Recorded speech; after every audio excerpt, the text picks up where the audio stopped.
Bienvenue tout le monde dans ce nouveau tutoriel qui sera sur la production d'une vidéo à partir d'une présentation PowerPoint.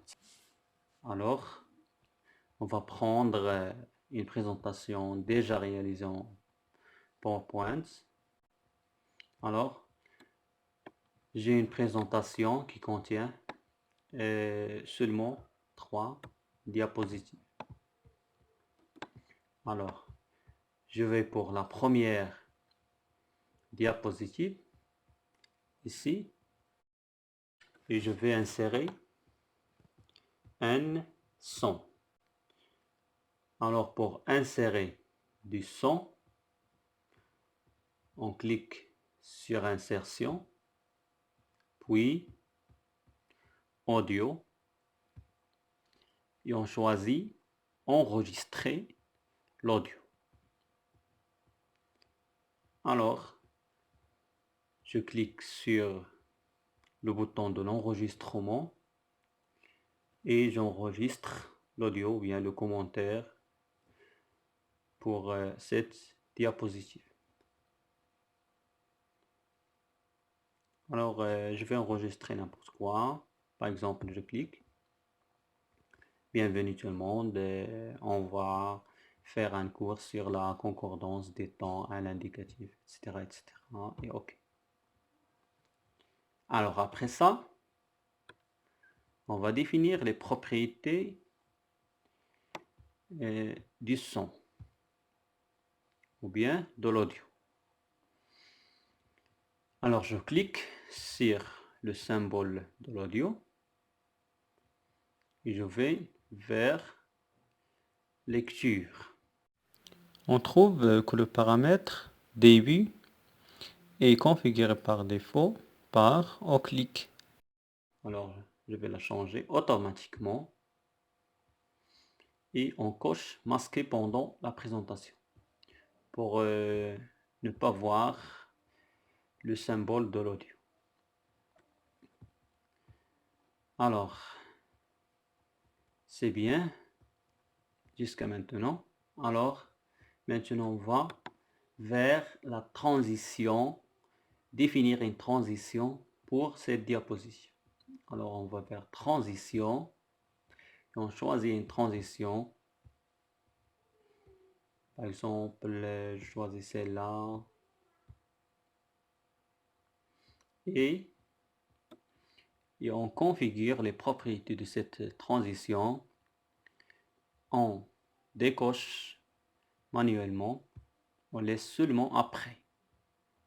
Après, le temps qu'on va mettre ici, c'est la durée du son. On va voir la durée du son, c'est 9 secondes, c'est presque 10 secondes.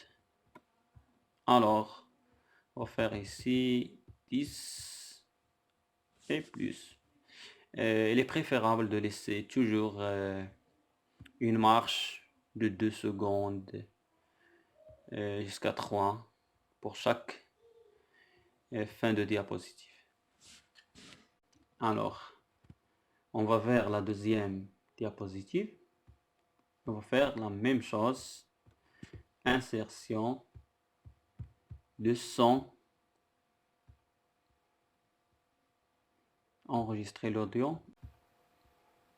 Enregistrer. Et par exemple, je vais lire la définition. Définition de la concordance des temps désigne la correspondance qui existe entre le temps des verbes de la principale et celui de la subordonnée, etc. Et arrêter. OK. Voilà. Toujours, je préfère mettre le son en bas et ce n'est pas une chose obligatoire. On peut le mettre n'importe où dans la diapositive. Même chose, on va vers lecture et choisir automatiquement. Masquer pendant la présentation pour ne pas voir le symbole du son. Et il y a une chose très importante, le volume du son. On peut l'augmenter si on veut avoir un volume élevé pendant la lecture de la vidéo. Et après, on va vers la transition pour définir une transition pour cette diapositive. On décoche manuellement toujours et on ajoute après une certaine durée. La durée, c'est la durée de l'audio.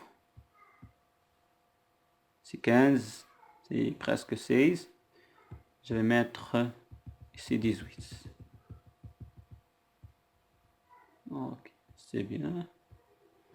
Voilà, on va vers la dernière. Alors, j'ai pas défini une transition ici. Voilà. Et les mêmes propriétés, je vais les laisser. Alors, on va vers la dernière. Et je vais faire la même chose.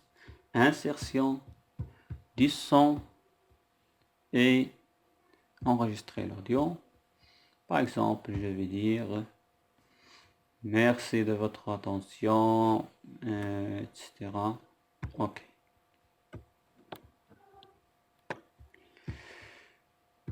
Voilà. 6, 7. Alors, faire la lecture. Automatiquement. Masquer. Et maintenant, définir la transition.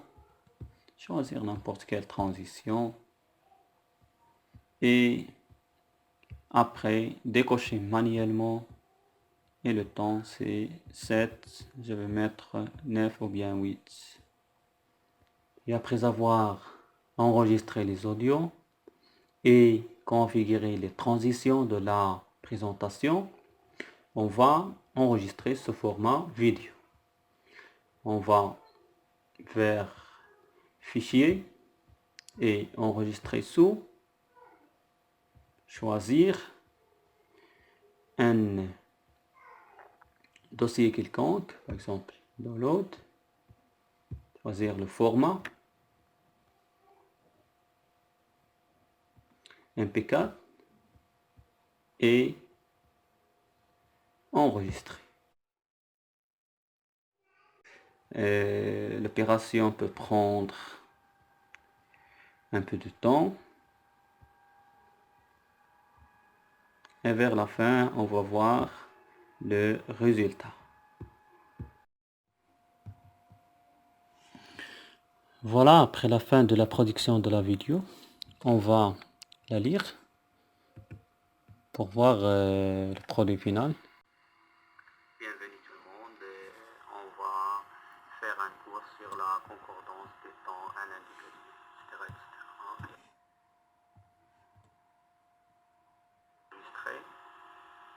Et par exemple, je vais lire la définition de la concordance des temps, définir la correspondance qui existe entre le temps du verbe de la principale et celui de la subordonnée, etc.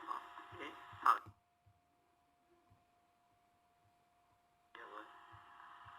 merci de votre attention, etc.